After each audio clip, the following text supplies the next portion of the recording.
Do'stlar, bizda akroshka hamma narsa tortilgan. 10 porsiya akroshkaga 500 gram go'sht, 10 ta tuxum, 700 gram kartoshka, 600 gram bodring, 1,5 litr qatiq.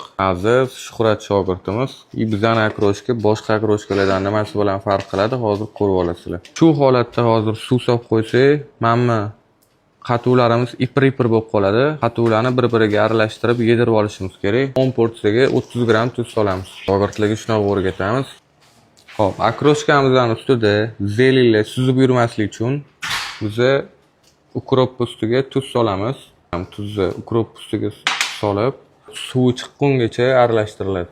Bir porsiyaga 20 gramdan ukrop solinadi.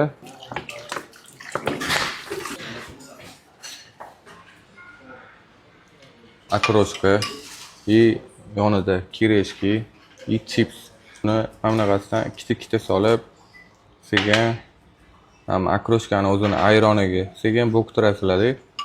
Keyin hamnaqasidan sekin churasizlar.